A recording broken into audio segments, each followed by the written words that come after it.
Good morning, my dear students. This is Sarfaraz Ahmad, the House of Paradox BSEB.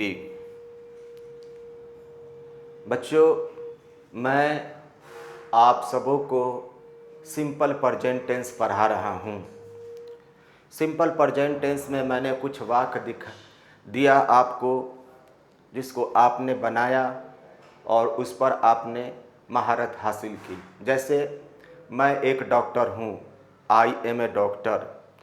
मुझको एक कलम है, I have a pen. मैं पटना जाने वाला हूँ, I am to go to Patna. मुझको पटना जाना पड़ता है, I have to go to Patna. इन सारे वाक्यों को हम लोगों ने assertive, negative, interrogative, interrogative negative और WH सेंटेंस को पढ़ा। फिर आपको हमने सिंपल प्रेजेंट टेंस का जो बैकबोन है और उसको मुख्य रूप से पढ़ाया किसी व्यक्ति का आदत के बारे में। जैसे मैं क्रिकेट खेलता हूँ, मेरे पिताजी सुबह में टहलते हैं, तो ये किसी व्यक्ति का कोई आदत है। इसको हम लोगों ने बनाया, इंग्लिश में ट्रांसलेट किया, तो इसका फॉर्मूला था कि सब्जेक्ट अगर सिंगुलर हो तो वर्ब भी सिंगुलर हो। यानी मैंने सबसे पहले आपको बताया था कि सब्जेक्ट, जिस सब्जेक्ट के साथ हम इज लगा देते हैं वो सब्जेक्ट सिंपल प्रेजेंट टेंस में सिंगुलर होता है, और जिस सब्जेक्ट के साथ हम एम और आर लगाते हैं वो प्लूरल सब्जेक्ट होता है। फिर उसके बाद से हमने आपको बताया था बाबू कि वर्ब हमेशा प्लूरल होता है, उसके कुछ नियम के तहत हम उसको प्लूरल से सिंगुलर बनाते हैं, ठीक है ना।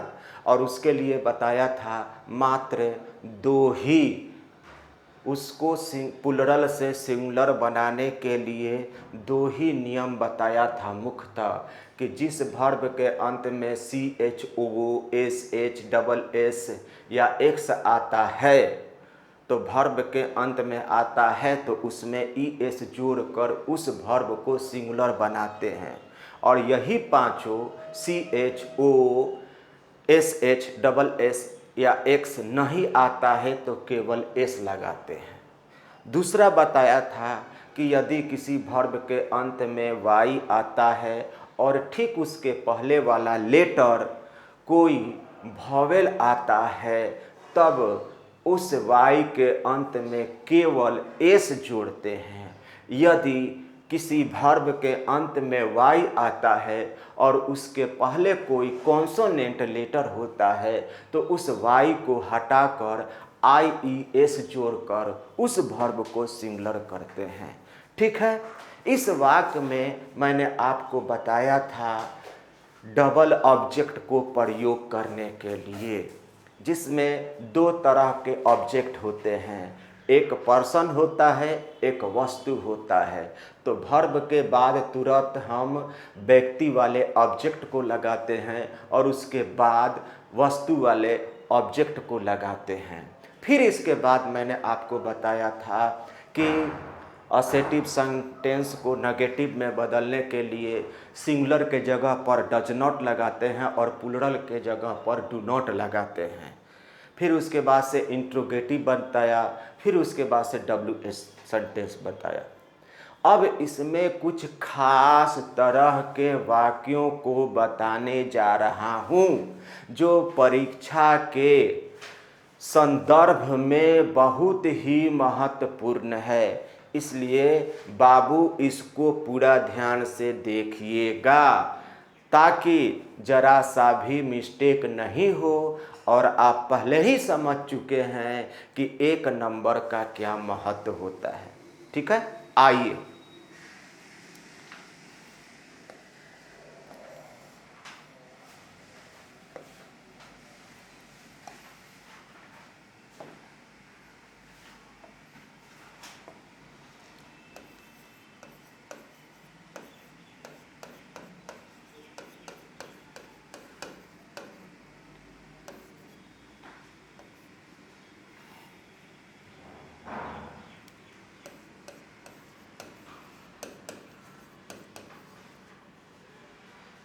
उसमें पहला है मैं पढ़ता तो या ही तो हूँ। ये जो लग गया तो ये इसको इम्फेटिक बना दिया।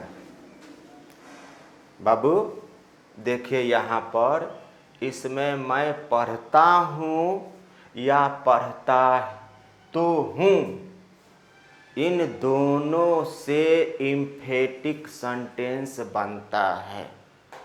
ठीक है बेटा, तो इसको ध्यान रखिएगा। अगर ट्रांसलेशन के लिए आता है मैं पढ़ता हूँ या मैं पढ़ता ही तो हूँ, तो ये इम्फेटिक सेंटेंस हो गया। और इसको कैसे बनाया जाता है? इसका स्ट्रक्चर होता है सब्जेक्ट प्लस डू और does plus verb one plus object. देख रहे हैं ना बाबू? हाँ, मैं पढ़ता तो हूँ या पढ़ता ही तो हूँ, तो हो जाएगा आई डू रीड, है ना। अब आइए, वह कॉलेज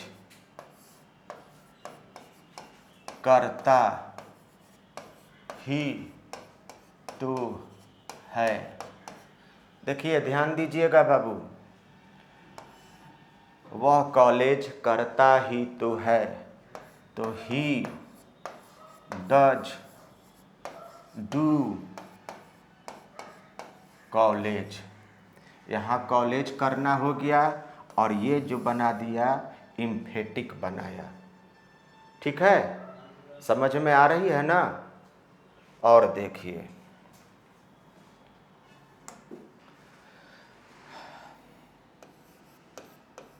राज यहाँ आता ही तो है, तो क्या होगा? राज डज कम हेयर। हाँ, एकदम सही बताए आप। इसी तरह से प्रयास कीजिए। वे लोग क्रिकेट खेलते तो हैं, they do play cricket. Sita और गीता उन लोगों को ग्रामर पढ़ाती तो है। देख रहे हैं ना, इसमें डबल ऑब्जेक्ट हो गया। तो इसमें ऐसा नहीं है कि इस तरह से नहीं आएगा, सिंगल भी ऑब्जेक्ट आ सकता है और डबल भी ऑब्जेक्ट आ सकता है। आए या नहीं आए, लेकिन हमको उस तरह से बनाना है, क्योंकि उस तरह से कोई वाक्य आ जाए तो कोई हमको दिक्कत नहीं होगा। जैसे Sita and Gita teach, Sita and Gita do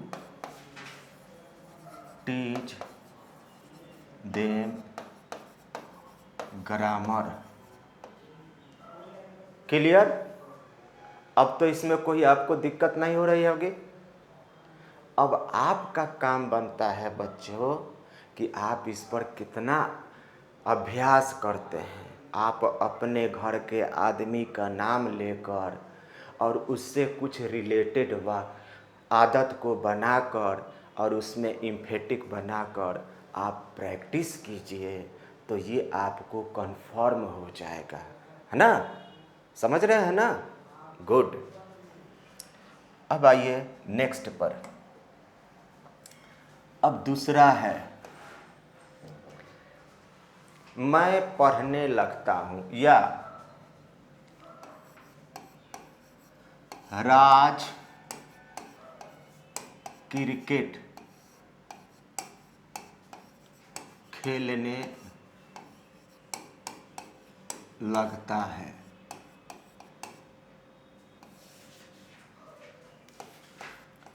वह हंसने लगती है।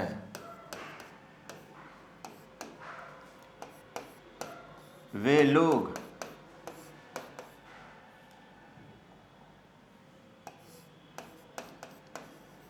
गाली देने लगते हैं। देखिए बेटा, ये जो सेंटेंस है कि राज क्रिकेट खेलने लगता है, वह हंसने लगती है, वे लोग गाली देने लगते हैं।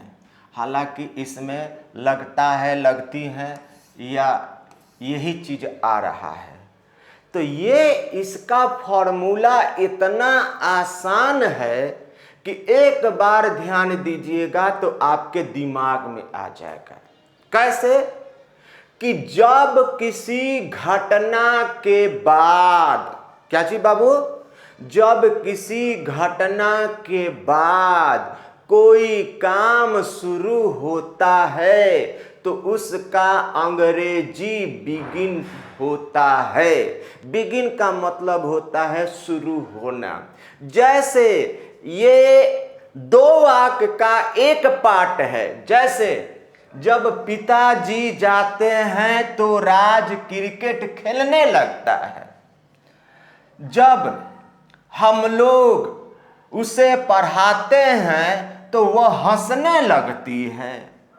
जब राम और श्याम मुझको देखते हैं तो वे लोग गाली देने लगते हैं। तो ये क्या हुआ? घटना हुआ, पिताजी का जाना और उसके बाद से काम शुरू हो गया। क्या चीज का बेटा? खेलने का। और जब हम लोग उसे पढ़ाते हैं तो वह हंसने लगती है। कब हंसती है? जब हम लोग पढ़ाते हैं तो उसका हंसने का क्रिया काम क्या हो जाता है? शुरू होता है। जब हम लोग पैसा मांगते हैं तो वो लोग गाली देने लगते हैं। आया कुछ समझ में? अच्छा, एक बार और समझा दे। यानी जब किसी घटना के बाद कोई काम शुरू होता है, हाँ ये बात कहना चाहते हैं कि जब किसी घटना के बाद कोई काम शुरू होता है तो उसका अंग्रेजी हम बिगिन से बनाते हैं। जैसे जब पापा आते हैं तो हम लोग पढ़ने लगते हैं। पापा का आने का घटना हुआ और उसके बाद से काम क्या शुरू हो गया? पढ़ने का, है ना? इसी तरह से वाक्य को हम लोग बनाते हैं। जब वह मुझे देखता है तो गाली देने लगता है। अब भाई किसी तरह का विवाद हुआ होगा, उसके बाद से देखना शुरू होता है, उसके बाद से गाली देने लगता है। जैसे जब वह हम लोगों से मिलता है तो हंसने लगता है, यानी पुरानी कोई याद आ जाती है बात, जिसके वजह से हंसने लगता है। गांव मोहल्ला में किसी बूढ़े आदमी को गुस्सा दिलाने के लिए या कोई मजा लेने के लिए, गाली गलौज करने के लिए हम लोग कुछ बात कहते हैं, चाचा या कुछ कहते हैं, बस पिनका देते हैं, बस गाली देने लगते हैं, है ना? वही बात है। तो किसी घटना के बाद वो काम शुरू होता है। तो शुरू होना का अंग्रेजी होता है बिगिन।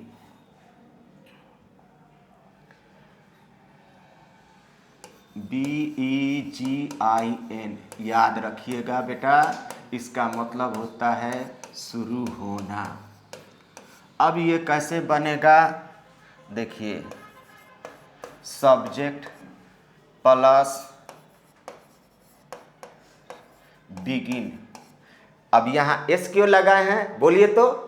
हाँ, इसलिए कि बिगिन प्लुरल हो गया और एस क्या चीज हो गया? सिंगुलर हो गया। Good. Plus two verb one plus object. अब हो गया राज क्रिकेट खेलने लगता है, तो राज बिगिन्स टू प्ले क्रिकेट। वह हंसने लगती है, सी बिगिन्स टू लाफ। वे लोग गाली देने लगते हैं, दे बिगिन टू एब्यूज। हो गया? और कुछ लिख दें, यही ना चाहते हैं? और लिख देते हैं। इतना तो बात आपको समझ में आ गया। और देखिए, Sita and Gita begin to dance. Sita और गीता डांस करने लगती हैं। Your brothers begin to abuse. Abuse का मतलब होता है गाली देना। कई मीनिंग होता है, लेकिन यहाँ पर अर्थ होगा गाली देना। एब्यूज का मतलब हानि भी होता है। ठीक है? तो ये आपका हुआ किसी घटना के बाद कोई काम शुरू होना। ठीक है बाबू? अब इसका हम लोग फिर से assertive, negative, interrogative, interrogative negative, WH और WH नेगेटिव बनाकर देख लेते हैं।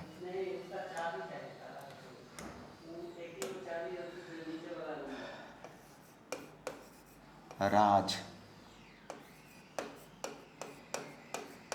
अंग्रेजी बोलने लगता है। राज begins to speak English. Raj does not begin to speak English. Does Raj begin to speak English? How does Raj not begin to speak English? ठीक है बाबू? अब इसको समझ गए। Assertive, negative, interrogative. नेगेटिव बनाने के लिए डज का प्रयोग करते हैं, सिंगुलर है तो। फिर यहाँ भी नेगेटिव, इंट्रोगेटिव बनाने के लिए, फिर WH बनाने के लिए। अच्छा, अब एक प्लुरल वाला बनाकर बता दे, यही ना बात है? ठीक है सर, उसको भी बता देते हैं। तुम मुझे ठगने लगते हो, तो क्या होगा? You begin to cheat me. You do not begin to cheat me. Do you begin to cheat me? How do you begin to cheat me? Clear? अब कोई दिक्कत तो नहीं है? ठीक है, चलिए अब अगली कड़ी में आते हैं।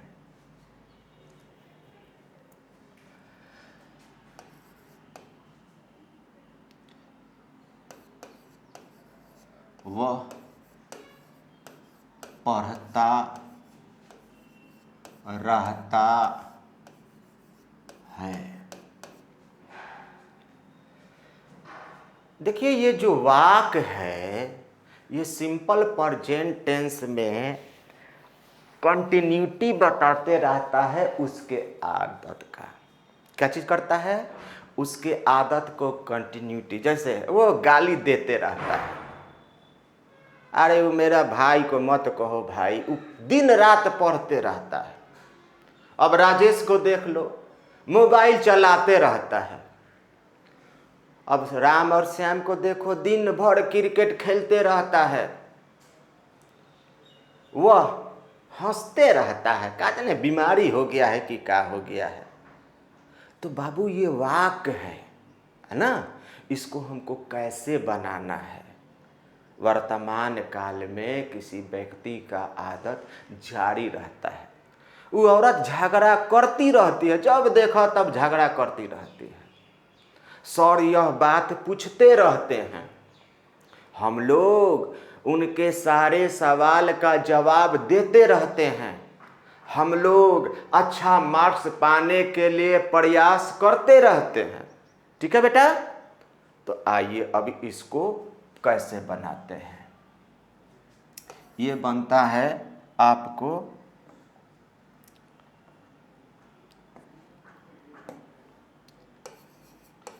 सब्जेक्ट प्लस गो या goes on plus verb four plus object.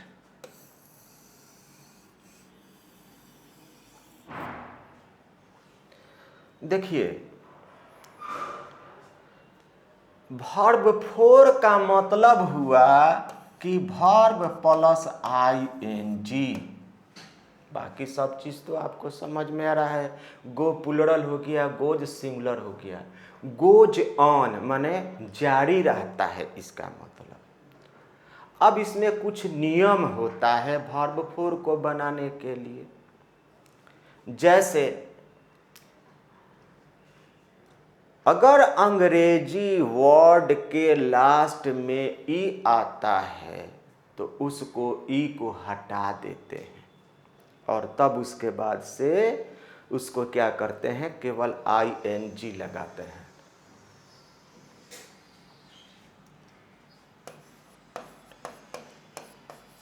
Right है,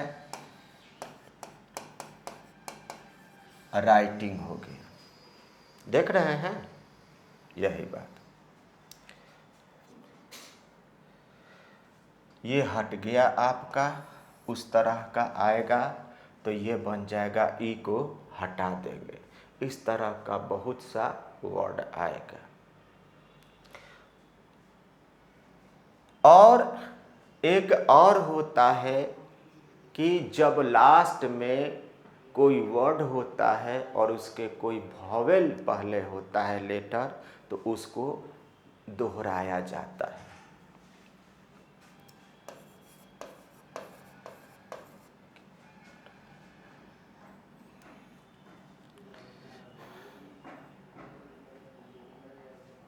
जैसे फीड,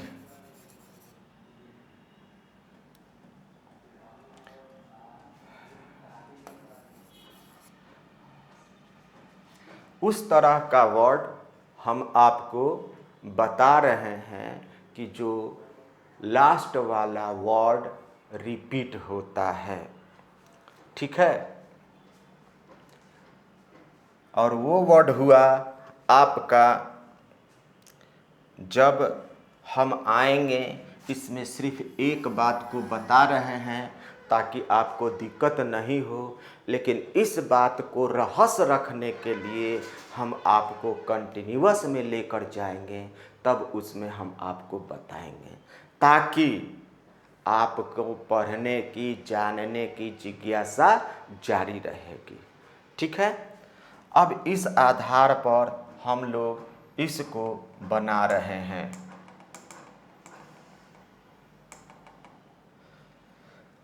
वह पढ़ते रहता है, वह पढ़ता रहता है।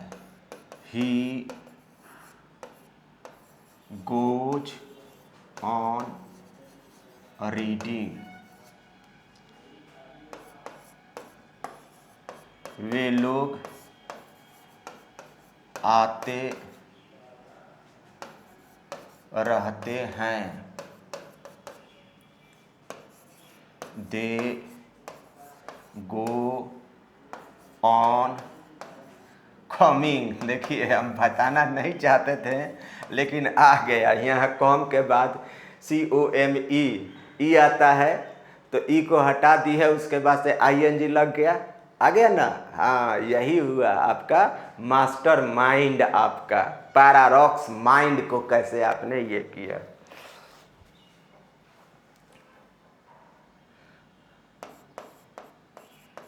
बच्चे हल्ला करते रहते हैं।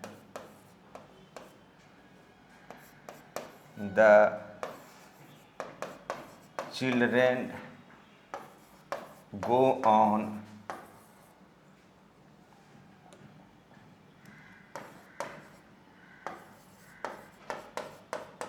Making a noise. देखिए, यहाँ भी आया ई, तो ई को साइलेंट किया गया, हटा दिया गया और बना दिया गया। ठीक है, अब वही बात आपका सवाल है कि सर इसका भी हम लोग नेगेटिव इंट्रोगेटिव देख लेते तो अच्छा होता है। बिल्कुल सही बात है भाई। आए,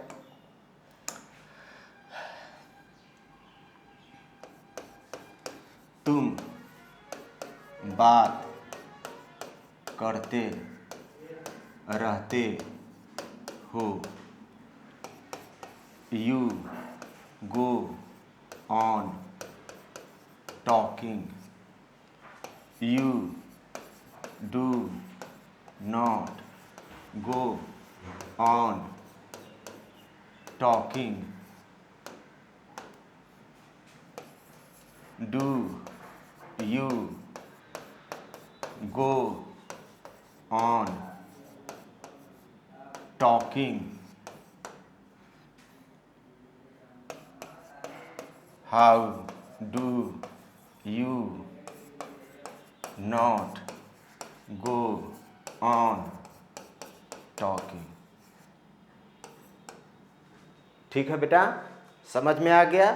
असेटिव उसी तरह से बन गया, नेगेटिव उसी तरह से बन गया, इंट्रोगेटिव उसी तरह से बन गया और WH भी उसी तरह से बन गया। तो ये आपका 3 हो गया। ठीक है, अब चौथे पर आते हैं।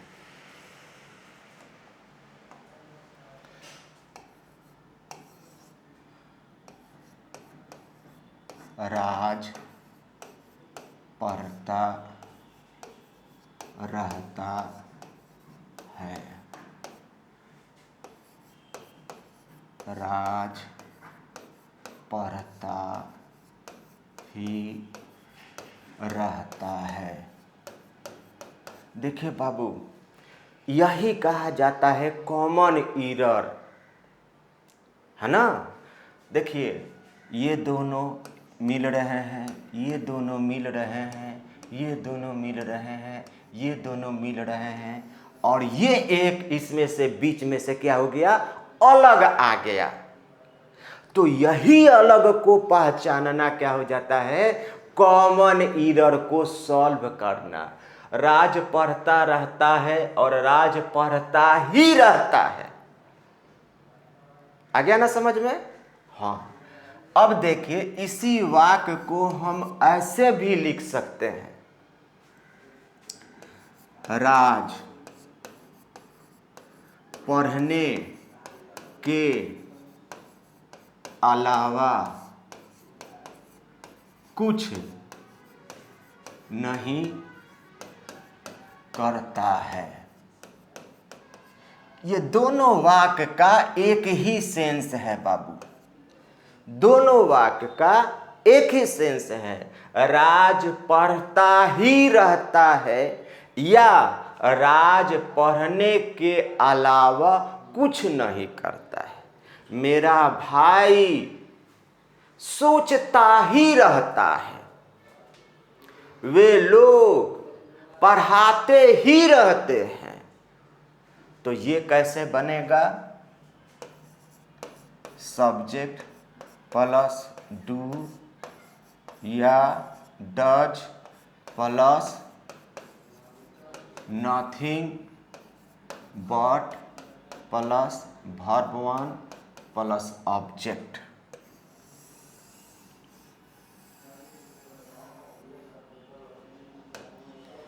ठीक है, तो ये हो गया सब्जेक्ट और प्लूरल और सिंगुलर सब के साथ नथिंग बट वर्ब वन और ऑब्जेक्ट। तो राज पढ़ता ही रहता है, राज डज नथिंग बट रीड। ठीक है,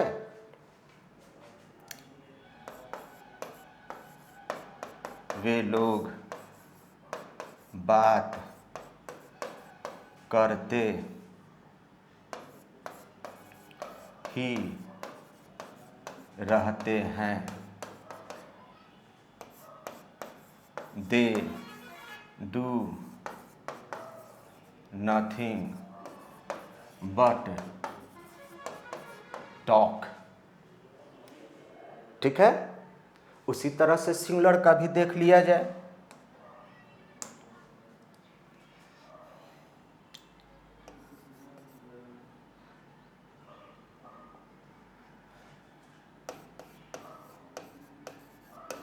तुम्हारा भाई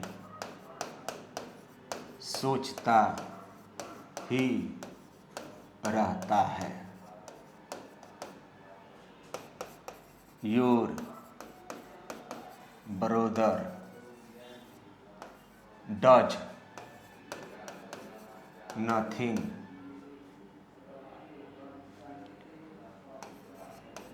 बट थिंक। रवि यह बात पूछता ही रहता है, रवि डज नथिंग बट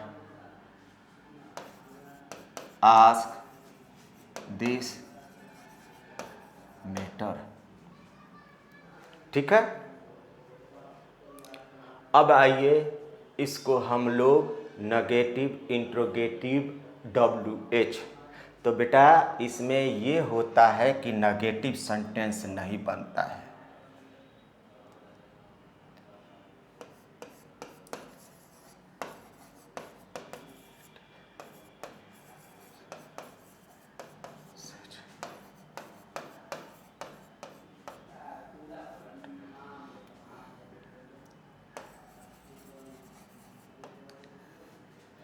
इस तरह के वाक्य में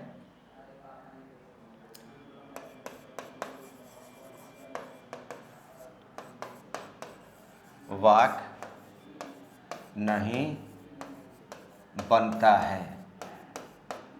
क्यों नहीं बनता है? क्योंकि इसमें नथिंग का प्रयोग होता है। समझ रहे हैं ना? नथिंग ऑलरेडी नेगेटिव सेंटेंस है, इसलिए तो इसका हिंदी दो कहते हैं कि तुम्हारा भाई सोचता ही रहता है और तुम्हारा भाई सोचने के अलावा कुछ नहीं करता है। तो हम इसमें दोनों कह दिए, असेटिव भी कह दिए और नेगेटिव भी कर दिए। लेकिन याद रखिएगा, कोई व्यक्ति आपसे कहता है कि राज खेलता ही रहता है और इसका नेगेटिव बनाइए, तो कहिएगा कि सर इसका नेगेटिव नहीं बनता है, क्यों नहीं बनता है? क्योंकि इस सेंटेंस को बनाने के लिए ऑलरेडी नेगेटिव वर्ड का यूज किया गया है नथिंग के रूप में। That will be the right answer. Okay. Interrogative, do या does plus subject plus do nothing but plus verb one plus object plus interrogative. अब कहिएगा कि ये सर डू कहाँ से आ गया? तो ये फॉर्मूला में है, इतना दूर।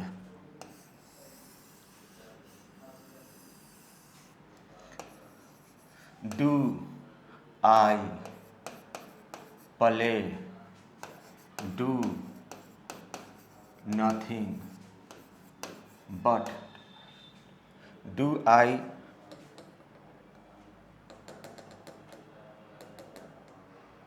Do nothing but play cricket, does Rani do nothing but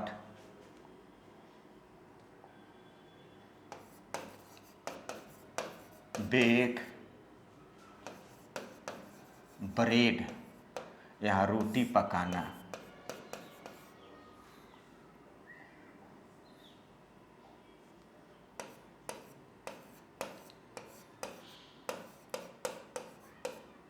cook नहीं होता है बेटा, इसलिए कि रोटी क्या किया जाता है? सेका जाता है।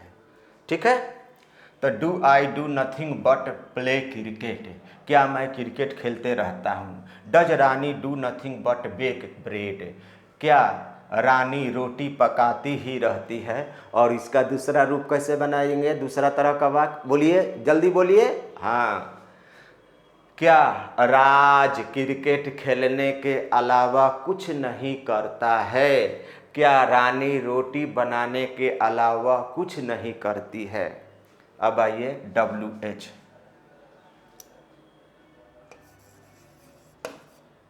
Y do you do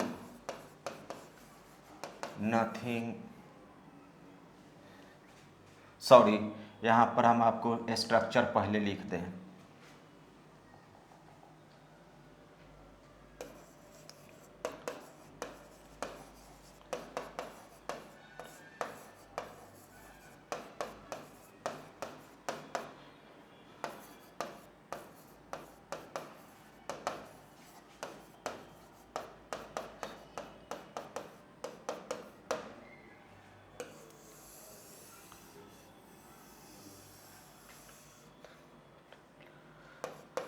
how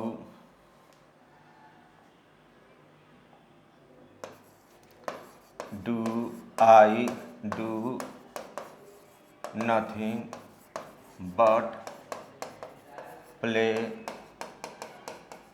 cricket,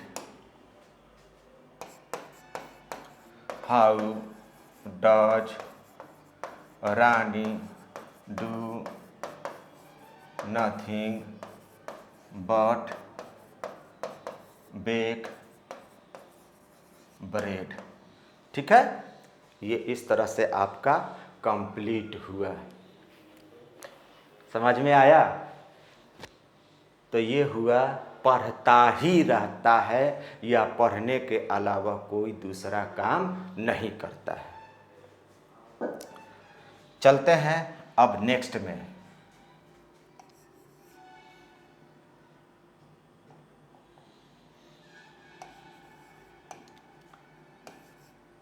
Raj cricket खेलता है या राज क्रिकेट खेला करता है। दोनों का सेंस एक हुआ। हम उसी समय बता सकते थे कि राज क्रिकेट खेलता है या राज क्रिकेट खेला करता है, दोनों का एक ही सेंस हुआ। लेकिन हम इसको अलग बांट के रखें ताकि आपके दिमाग में आए, क्योंकि दोनों का सेंस कैसे एक हो रहा है बेटा, देखिए ज़रा ध्यान से। राज क्रिकेट खेलता है, उसका आदत है, और राज क्रिकेट खेला करता है, इससे भी राज के आदत का पता चल रहा है। इसलिए दोनों का ट्रांसलेशन एक ही होगा। क्या होगा? राज प्लेज क्रिकेट। ये भ्रमित करने वाला क्वेश्चन है बेटा, और इसको लेकर लोग पूछते भी हैं कि अच्छा जरा बहुत पढ़ते हो, जरा ये बताओ तो राज क्रिकेट खेलता है उसका इंग्लिश क्या होगा? तो राज प्लेस क्रिकेट। अच्छा ये बताओ तो राज क्रिकेट खेला करता है, इसका क्या होगा भाई? तब आप कहिएगा कि सर इसका भी तो वही होगा, राज प्लेस क्रिकेट। कैसे होगा भाई एक के? दोनों का कैसे एक ही होगा? कि सर दोनों का सेंस एक हो रहा है। राज क्रिकेट खेलता है और राज क्रिकेट खेला करता है, दोनों से एक ही सेंस पता चलता है कि राज का खेलने का आदत है। इसलिए दोनों वाक्यों का इंग्लिश भी एक होगा। समझ में आ गया? और फिर उसी तरह से इसका भी नेगेटिव, इंट्रोगेटिव WH नेगेटिव उसी तरह से बन जाएगा। इसमें कोई दिक्कत नहीं होना चाहिए, कोई अलग इसका कोई बनाने का तरीका नहीं है, वही है डू और डज से। ठीक है, आगे बढ़ते हैं। छठा,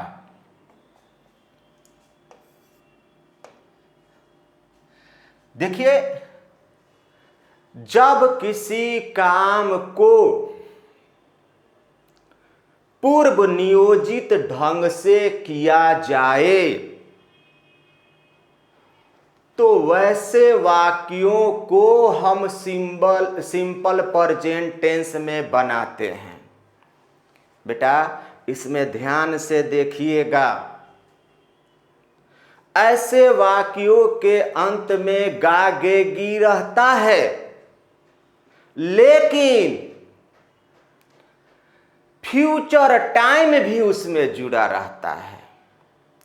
भ्रमित करने वाला बात होता है। जैसे प्रधानमंत्री अगले सप्ताह यहां आएंगे, तो प्रधानमंत्री बाबू एक बैग नहीं आएंगे, उनका कुछ योजना बनाया जाएगा कि कहां पर आएंगे, कहां पर ठहरेंगे, कहां पर वो भाषण देंगे, कौन सा कार्य करेंगे, और समय दिया रहता है भविष्य काल का। तो अब इसको गागेगी रहने के बावजूद भी इसको सिंपल प्रेजेंट टेंस में बनाते हैं। क्यों बनाते हैं? कि वो जीवंत हो, एलाइव हो, वो वाक्य लगे कि हाँ ये घटना इन दिनों होने वाली है। इसी तरह से बहुत से एक अखबार का जो हेडिंग होता है, हालांकि वो बीता हुआ रहता है, लेकिन उसको प्रेजेंट में पब्लिश्ड किया जाता है, हाईलाइटेड किया जाता है। अब तो बात समझ में आ गई बेटा? तो देखिए, प्रधान मंत्री अगले सप्ताह यहाँ आएंगे। यहाँ देखिए समय दिया हुआ है फ्यूचर का, और अंत में गागेगी भी है। यही पकड़ना है बाबू। इसमें दो चीज होगा, समय होगा फ्यूचर का और अंत में होगा गागेगी। एकदम राइट पकड़े आपने। क्या होगा सर? फ्यूचर का टाइम और गागेगी। तब क्या होगा इसका? वही आपका formula, the PM comes here the next week. ठीक है।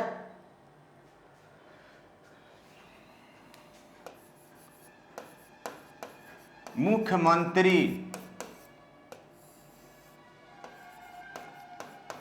अगले महीना दिल्ली जाएंगे।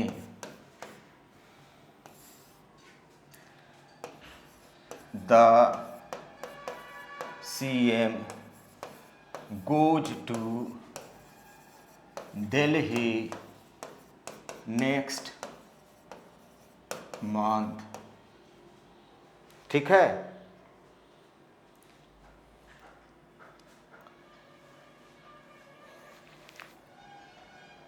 तो ये हुआ आपका ट्रिक। इसका ये रहेगा कि भविष्य काल का समय जुड़ा रहेगा और अंत में गागेगी रहेगा।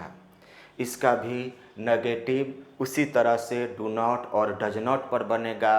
इंट्रोगेटिव डू और डज नॉट को लेकर बनेगा और WH उसी तरह से बनेगा। इसमें ज़रा सा भी भ्रमित होने की बात नहीं है। ये आप फ्यूचर में लेकर बनाइएगा तो आप उसका योजना नहीं बना रहे हैं, सीधे ये बता रहे हैं कि ये होगा, और होगा कि नहीं होगा इसकी कोई गारंटी नहीं है, लेकिन ये योजना बनाकर बनाया गया है कि होगा। अब कहिएगा कि सर कभी प्रोग्राम फेल हो जाता है तब क्या होगा? तो बाबू, प्रोग्राम फेल होने का मतलब हो गया कोई ना कोई उसमें अकस्मात बात जुड़ जाना। अब जैसे यही कहिएगा कि प्रधानमंत्री यहाँ आएंगे, समय हटा दिए, तो कब आएंगे? अगले महीने में 1 तारीख को कि 5 तारीख को कि 10 तारीख को? लेकिन कह रहे हैं कि प्रधानमंत्री अगले सप्ताह यहाँ आएंगे, और प्रेजेंट में आप इसको रिप्रेजेंट कर रहे हैं, तो वो बता रहे हैं कि इसका योजना बनाया गया था और ये वह सर्टेन वहाँ पर आ रहे हैं। और प्रधानमंत्री आएंगे यहाँ, तो कोई निश्चित पता नहीं है कि कब आएंगे, कैसे आएंगे, क्या योजना होगा, किस जगह पर आ गए। That's all. Any doubt? Okay, let's go to next point.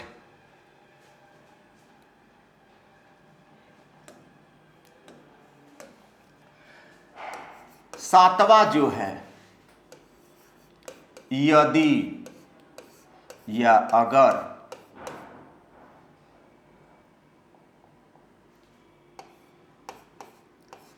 अगर राम आएंगे तो सीता जाएगी।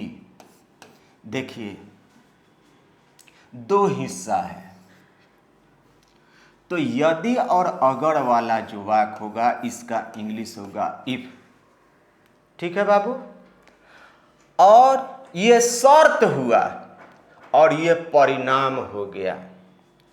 ये हो गया आपका शर्त और ये परिणाम।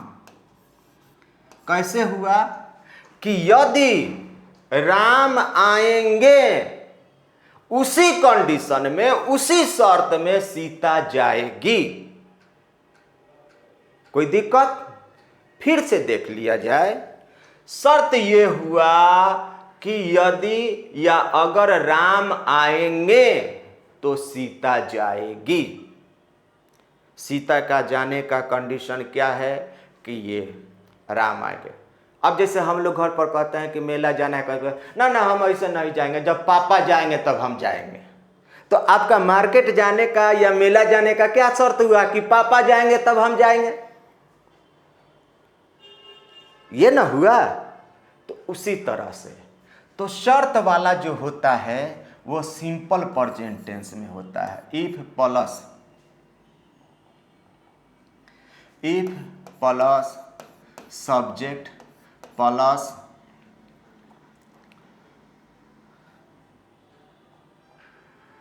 If singular plural plus verb singular plural plus object, यहाँ तो का अंग्रेजी कुछ नहीं होता है और सीधे हो जाता है सब्जेक्ट प्लस शैल या will plus verb one plus object.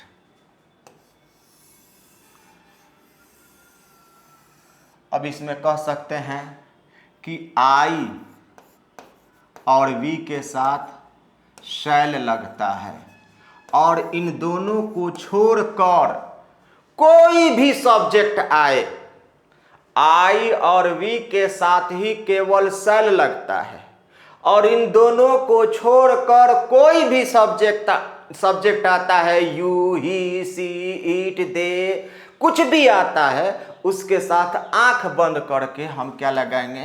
Will लगाएंगे। तो यदि राम आएगा तो मैं जाऊंगा, तब क्या होगा? इफ राम कम्स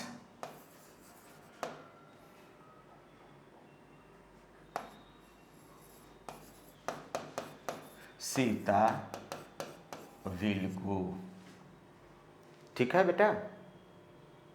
तो ये हमारा जो बन रहा है सिंपल प्रेजेंट टेंस में और ये बन रहा है सिंपल फ्यूचर में। If you teach I shall read. ठीक है? इसका नेगेटिव भी बनता है, if Raj does not help I shall not go. अगर राज मदद नहीं करेगा तो मैं नहीं जाऊंगा। इस तरह से इसका नेगेटिव बन जाएगा। If they do not read I shall not teach. ठीक है? तो अगर वे लोग नहीं पढ़ेंगे तो मैं नहीं पढ़ाऊंगा।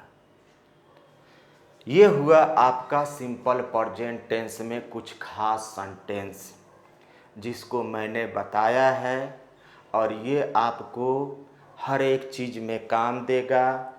आपका पहला जो बैकबोन है उसका एक कड़ी है और इसको संभालने के लिए बहुत ज़रूरी है। इसमें मैंने कई तरीका का वाक्य बताया, इसमें असेटिव, नेगेटिव, इंट्रोगेटिव, WH सारे चीज़ों को आपके सामने रख दिया ताकि आपको किसी तरह की ज़रूरत नहीं पड़े। इसके सहायता से आप कठिन से कठिन ट्रांसलेशन को बना सकते हैं, कठिन से कठिन वाक्यों को समझ सकते हैं। इसमें एक चीज़ आपको दिक्कत हो सकता है वर्ड मीनिंग का, तो आपके पास मोबाइल है तो उसका वर्ड मीनिंग सर्च कर लेंगे और उसके हिसाब से देखेंगे कि इसका मीनिंग क्या हो रहा है, तो हम उसको आसानी से कर लेंगे। इसमें ज़रा सा भी दिक्कत नहीं होगा। इसको एकदम परफेक्टली करते जाइए और आप आसानी से किताब को पढ़ सकते हैं, आप कॉम्प्रिहेंशन को पढ़ सकते हैं, बुक को पढ़ सकते हैं, जिससे आपका हर एक चीज़ क्या हो जाएगा? आसान हो जाएगा। ये आपका बहुत ही इम्पोर्टेंट है। अब इसी को पढ़ लीजिएगा तो आपके इसी के आधार पर पैराग्राफ राइटिंग लिख लीजिएगा, लेटर लिख लीजिएगा, एप्लीकेशन लिख लीजिएगा, नोटिस लिख लीजिएगा, स्पीच लिख लीजिएगा, रिपोर्ट लिख लीजिएगा, यानी सारी चीज़ को इससे कर सकते हैं। ये हमारे घर का एक नींव है और जितना ही मजबूत होगा उतना ही हम अच्छा इसमें करेंगे। आशा है अपने लगन और क्रियाशील काम को हमेशा आगे की ओर बढ़ाते हुए आप इस पर कामयाब होंगे। मिलते हैं फिर अगले वीडियो में, तब तक के लिए शुभ विदा। Have a nice day.